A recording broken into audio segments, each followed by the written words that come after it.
The start of the year can be exciting and slow at times, but as classes pick up, it's important to outline your hopes and plans for the year ahead. What psychologists have found is that setting goals can be highly motivating, and especially if you work towards those goals on a consistent basis.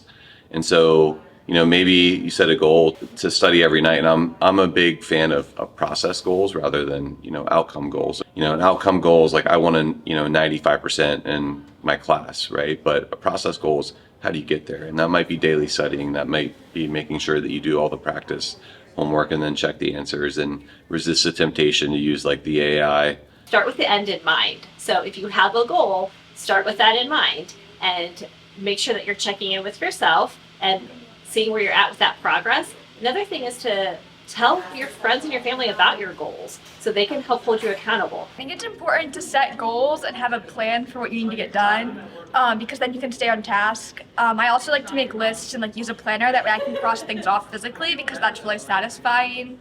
Goals give you direction, but to reach them, it takes more than just setting them.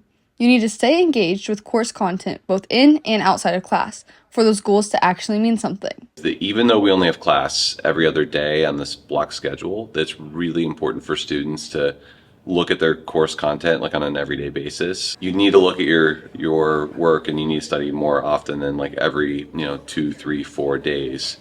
Psychologists have done a lot of research on this with memory, and what they've proven time and time again is that if you distribute your rehearsal, if you spread out your studying, it's so much more effective. And because we only meet for 83 minutes every other day, it's important to make the most of your class time. Most of our teachers already have a setup that is going to allow for instruction and intervention and study time and breaks for students who are having trouble with that focus. It's just about working with your teacher to find a routine that works best for you, whether you need those breaks or how to best organize yourself so that you're making the most of the 83 minutes. Just taking breaks is really helpful. So if you finish one thing and you've been working for a while, it's helpful to go get a drink or eat a snack or walk around. While studying and preparing are important for academic success, it's equally important to allow for downtime to give your mind a break. I also think that it's important to give yourself free time and time off, unstructured time where you can do other things that you enjoy or that you can hang out with friends in, just so that you don't get too burnt out.